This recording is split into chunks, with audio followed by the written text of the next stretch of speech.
speak, or whatever it is. But I had got a little bit of a request from someone on the on X or whatnot, right?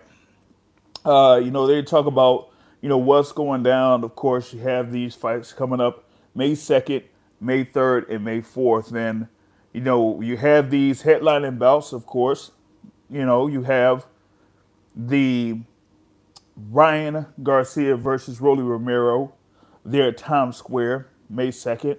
Yes, you're going to have Devin Haney going up against Jose Carlos Ramirez. Yes, you're going to have Teofimo Lopez going up against Arnold Barbosa Jr. on that May 2nd card, right? So you got that going on. And then May 3rd, you're going to have, of course, as I say, Santos Saul Alvarez Barragan that's going to be on there, fighting William Scull for the undisputed super middleweight titles. So that is, the headlining bout for May 3rd. Then on May 4th, you're going to have Naoya Inoue defending his undisputed super bantamweight titles against Ramon Cardenas in Las Vegas. Yes, so that's May 4th. All right.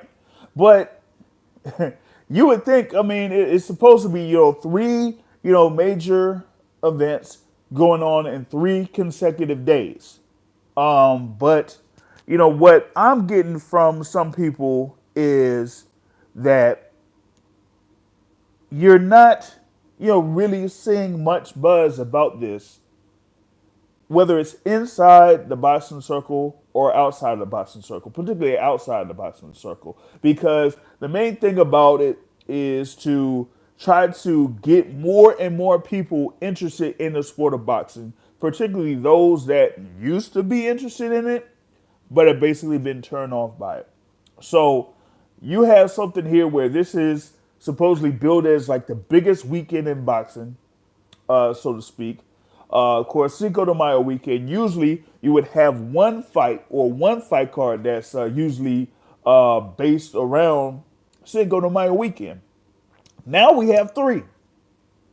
We don't just have Canelo Alvarez fighting on Cinco de Mayo weekend. We have three fight cards around the weekend for this year. That's never been done.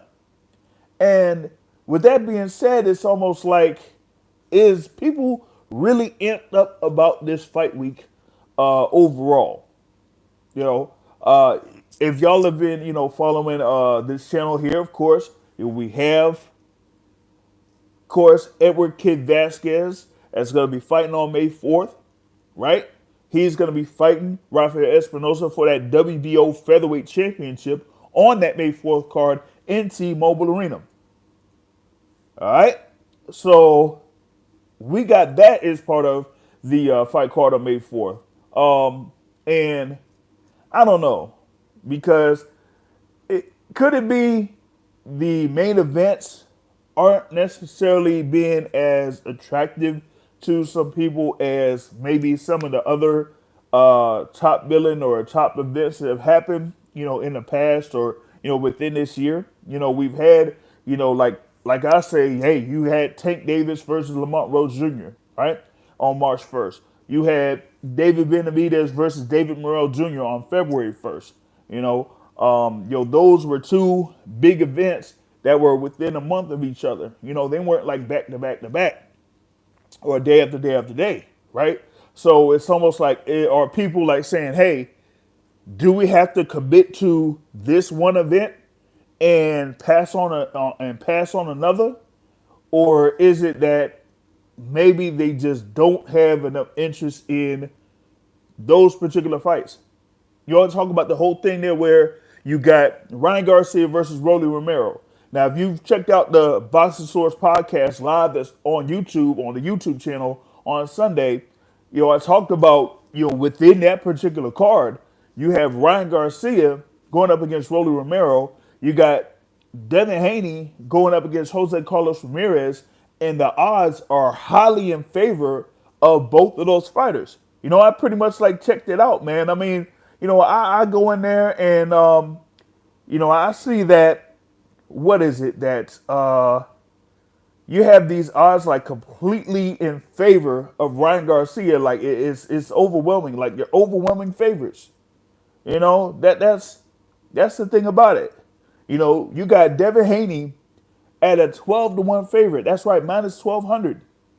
You got Ryan Garcia at a 9-1 favorite, minus 900.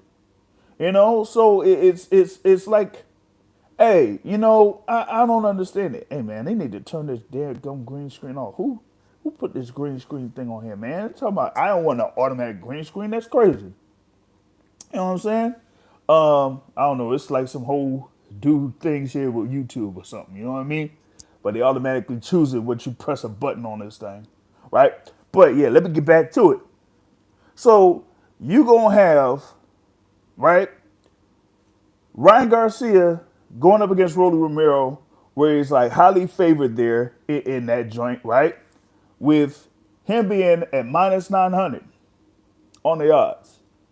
And then Devin Haney, being at plus 1,200 on the odds against Jose Carlos Ramirez.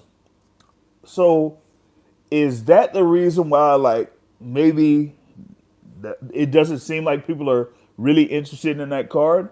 Because they say that, hey, you know what? Ryan Garcia should be able to just blow right by Rolly Romero.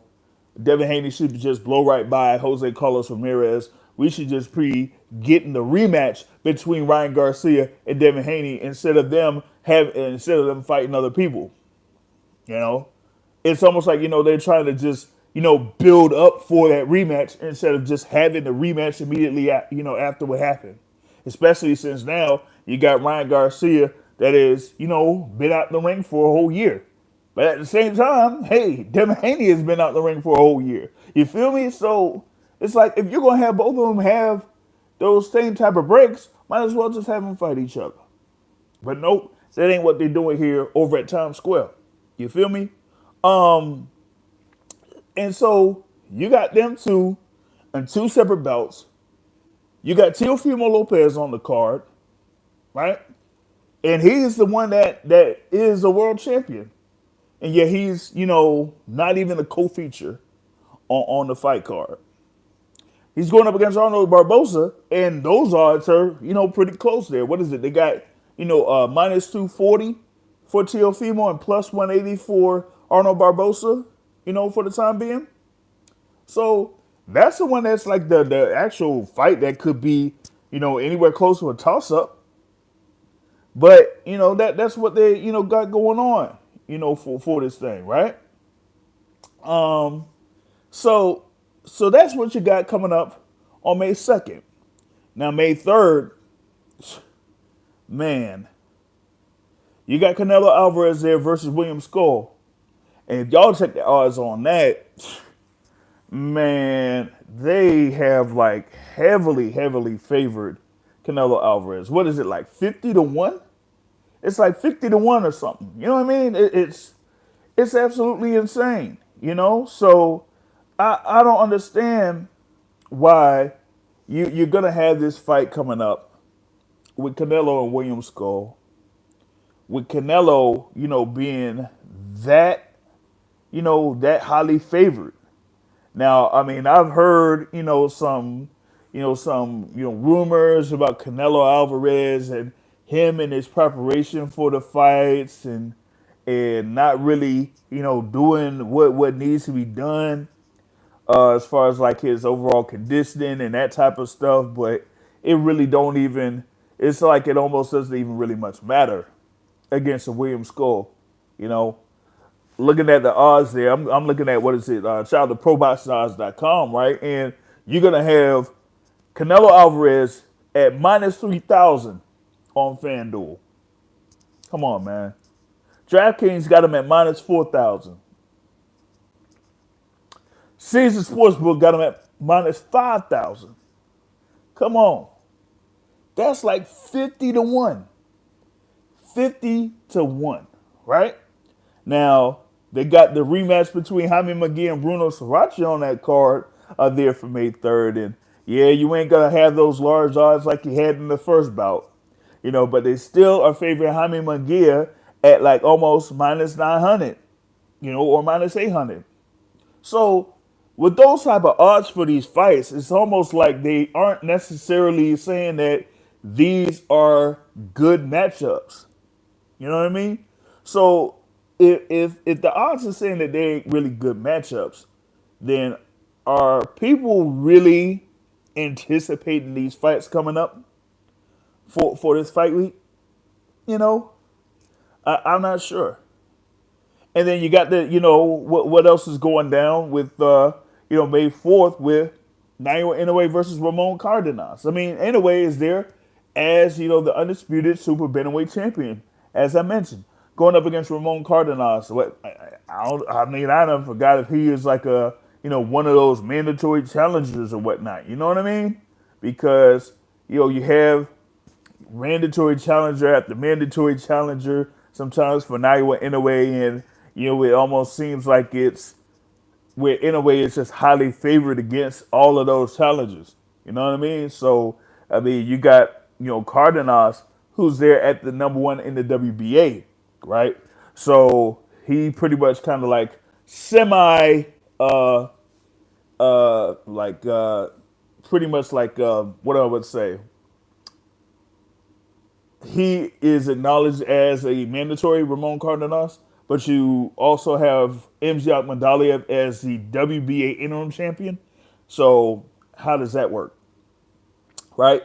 So in a way, facing Cardenas, and he's highly favored there against Cardenas. Like he's at like they got him almost as high as -8,000 on FanDuel, 80-1 favorite on FanDuel. 50-1 favorite on DraftKings. Betway. If anyone's been on Betway, you don't even want to look at what the odds are for Betway in favor of Naoya Inoue, right? And even with the thing here with Espinosa and Vasquez, man, I should put money on Vasquez, man, because they really putting some disrespect on Edward Vasquez for this fight. You know what I mean? They got Espinosa as high as like a -1,400 favorite. You know what I mean? That's crazy. So my thing is, if you have all of these fights back to back to back, on these different fight cards, right? Then if that's the case, then why is it that it just doesn't seem like, you know, um, it doesn't seem like, boxing fans are really amped up for it. Doesn't seem like that for y'all. I don't know. Because at least right now, I mean, I'm not really seeing it. You know, um, my thing is, if folks are doing what they're doing in reference to what they say for boxing or whatnot, then I'd have to say that you got to be able to say what's you know you got to be amped up for some of these fights, right? And it doesn't seem like people are really amped up for this fight week or whatever it is. Um, I don't understand it.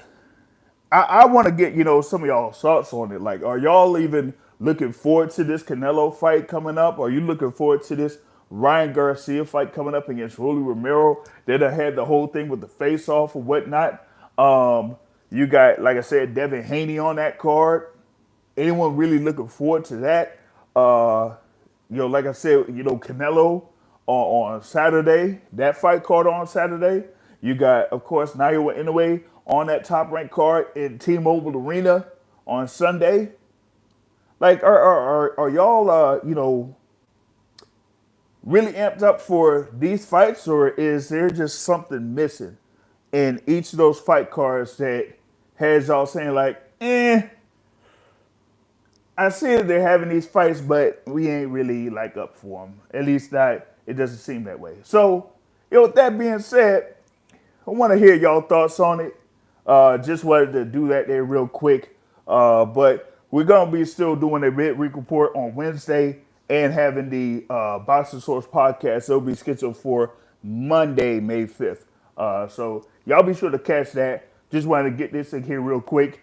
Hit the like button, hit the share button, share your thoughts on the comments, and I'll catch y'all later. Peace out.